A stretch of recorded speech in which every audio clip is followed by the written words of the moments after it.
આપ સર્વોને હેતપૂર્વક જય શ્રી સ્વામિનારાયણ। આજની સત્સંગ કથા વાર્તા નિજ મંદિર સાવરકુંડલા।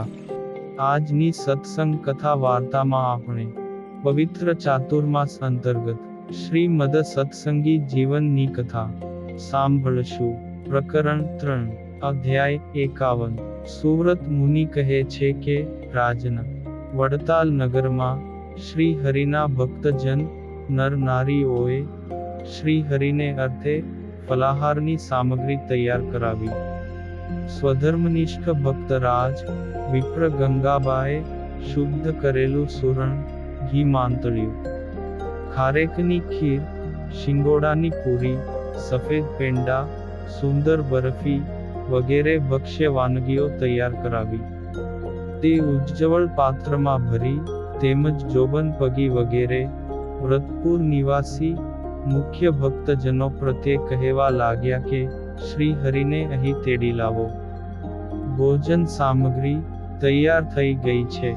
સ્ત્રી ભક્તોના આમંત્રણથી જોબન પગી શ્રી હરિ પાસે આવ્યા, તેમજ ભોજનને અર્થે પુરમાં પધારવા માટે પ્રાર્થના કરી। ત્યારે ભગવાન શ્રી હરિ કહેવા લાગ્યા કે હે ભક્તો, નગરમાં મનુષ્યોની અતિશય ભીડ છે, તેથી હું ત્યાં કેમ આવી શકું? તેથી જે કાની પણ ફલાહાર અથવા દૂધ તૈયાર હોય તે અહીં જ લાવો। હે રાજન, આ પ્રમાણે શ્રી હરિએ કહ્યું। તેથી જોબન પગીએ એક દૂતને પ્રેરણા કરી। તે દૂતે પણ પુરમાં જઈને સ્ત્રી ભક્તો પ્રત્યે કહ્યું કે શ્રી હરિ અહીં પધારશે નહીં, તેથી જે કાની ભોજન પદાર્થો તૈયાર હોય તે ત્યાં જ લઈને આવો।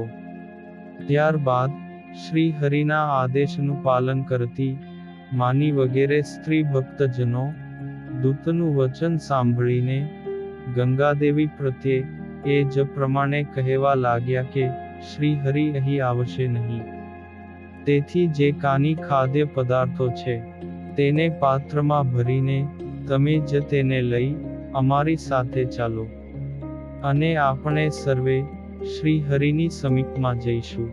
અને તેની આ વાત સાંભળીને ધર્મના રહસ્યને જાણતા ગંગાદેવીએ માર્ગમાં અસ્પૃશ્ય મનુષ્યનો સ્પર્શ થવાની શંકાથી ઘીમાં પકાવેલા સુરણાદિક ખાદ્ય પદાર્થોને પાત્રમાં વ્યવસ્થિત રીતે ગોઠવ્યા। એ પાત્રને બીજા પાત્રથી ઢાંકીને તેના ઉપર શણનું વસ્ત્ર વીંટી એક હાથથી એ પાત્ર ગ્રહણ કર્યું ને બીજા હાથથી જળ ઝારી ગ્રહણ કરી। હાથમાં ભોજનના પાત્રો ગ્રહણ કરતા ગંગાદેવી વગેરે સ્ત્રીઓ મુખ્ય માર્ગનો ત્યાગ કરીને તત્કાળ બીજા માર્ગથી ચાલવા લાગ્યા। અંતરમાં શ્રી હરિના દર્શન કરવાની ઉત્કંઠા ધરાવતા ગંગાબા વગેરે સ્ત્રી ભક્તો જેવા પૂરથી બહાર નીકળ્યા તેવામાં તો પૂરના બહારના ભાગમાં પણ મનુષ્યોની મહાભીડ જામી હતી। મનુષ્યોની ભીડને લીધે એ સ્ત્રી ભક્તો ત્યાંથી પાછા ફરવાની ઈચ્છા કરી રહ્યા હતા। તેવામાં તો કુબેરજીએ માર્ગમાં રહેલા મનુષ્યોને દૂર કરવા માટે રાજસેવકોને પ્રેરણા કરી। તેઓની પ્રેરણાથી શૂરવીર રાજદૂતો પણ હાથમાં નેતરની સોટી ધારણ કરીને વેગથી ત્યાં આવ્યા, તેમજ દૂર ખસો આ પ્રકારે અવાજો કરવા લાગ્યા। અને ઊંચા હાથ કરી પગે ચાલતા રાજદૂતોએ સ્ત્રી ભક્તજનોને ચાલવાનો માર્ગ કરી આપ્યો। એ માર્ગમાં સેંકડો નારીઓ ચાલવા લાગી, તેમજ દૂરથી પ્રભુના દર્શન કરવા લાગી। ભગવાન શ્રી હરિ પણ દક્ષિણ દિશા તરફ દૂર દૂરથી સ્ત્રી ભક્તો તેમજ રાજદૂતોને આવતા જોઈને પોતાને અર્થે થાળ લાવ્યા છે એમ જાણીને મંદ મંદ હસવા લાગ્યા। હે રાજન, એ સ્ત્રી ભક્તો શ્રી હરિ સમીપે આવ્યા ને પંચાંગ પ્રણામ કરીને દૂર ઊભા રહ્યા। ત્યારબાદ ગંગા દેવીએ શ્રી હરિની આગળ પૃથ્વી ઉપર ભોજન થાળના પાત્રો અર્પણ કરીને નમસ્કાર કર્યા। શ્રી હરિએ પણ સાયંકાળનો વિધિ સમાપ્ત કરીને સુરણના શાકમાં મીઠું નાખી શ્રી કૃષ્ણ પરમાત્માને નિવેદન કર્યું. તેમજ ભક્તજનોની પ્રસન્નતાને અર્થે સ્વયં પૂર્વ મુખે ભોજન સ્વીકારવા માટે વિરાજમાન થયા. એ સમયે શ્રી હરિએ પીળા વસ્ત્રો ધારણ કર્યા હતા. ભાલમાન શ્વેત ઉર્ધ્વપુંડ્ર તિલક ધારણ કર્યું હતું અને ખભા ઉપર ઉત્તરીય વસ્ત્ર ધારણ કર્યું હતું ને મંદમંદ હાસ્યયુક્ત પોતાના સ્વરૂપનું નરનારી ભક્તજનોને દર્શન આપી રહ્યા હતા.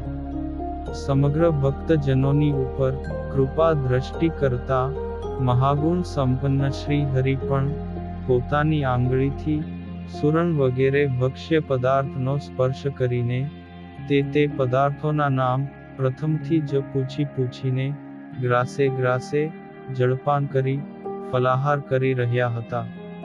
સંતોના પતિ ભગવાન શ્રી હરિએ મધુર પદાર્થોને પોતાની આંગળીથી માત્ર સ્પર્શ કરીને સર્વ ભક્તજનોની પ્રસન્નતાને અર્થે સુરણ વગેરે ફલાહાર અલ્પ પ્રમાણમાં જ આરોગ્યો અને હું તૃપ્ત થયો છું. આ પ્રમાણે કહીને પછી બાકી રહેલા ભોજનયુક્ત પાત્રો પાર્ષદોને અર્પણ કરીને શ્રી હરિએ ચડુ કરવા માટે જળ ગ્રહણ કર્યું. જળથી મુખ તેમજ હસ્ત પ્રક્ષાલન કરીને શ્રી હરિ પોતાના શયનખંડમાં પધાર્યા.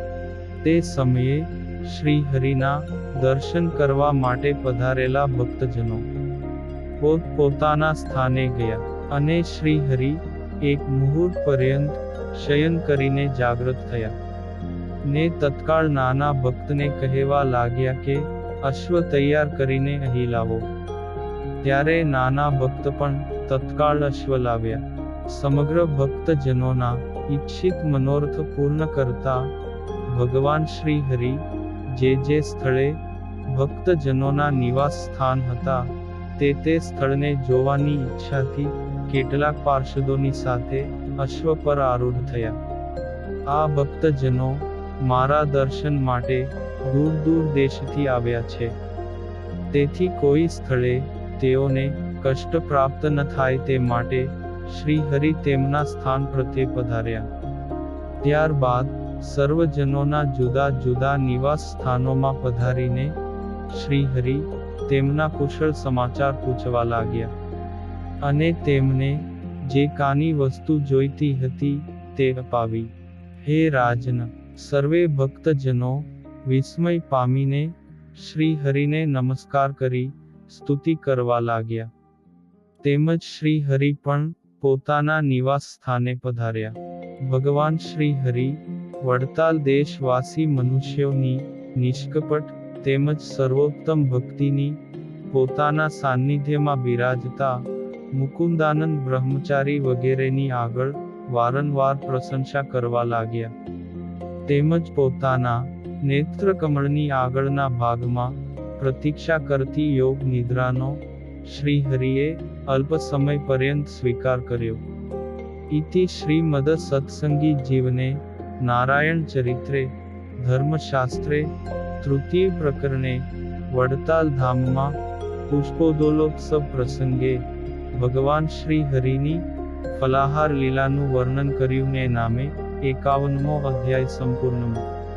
અને હવે પછીની કથા વાર્તા આપણે આગળના ભાગમાં સાંભળશું. અત્યારે આપ સર્વોને ભાવથી જય શ્રી સ્વામિનારાયણ.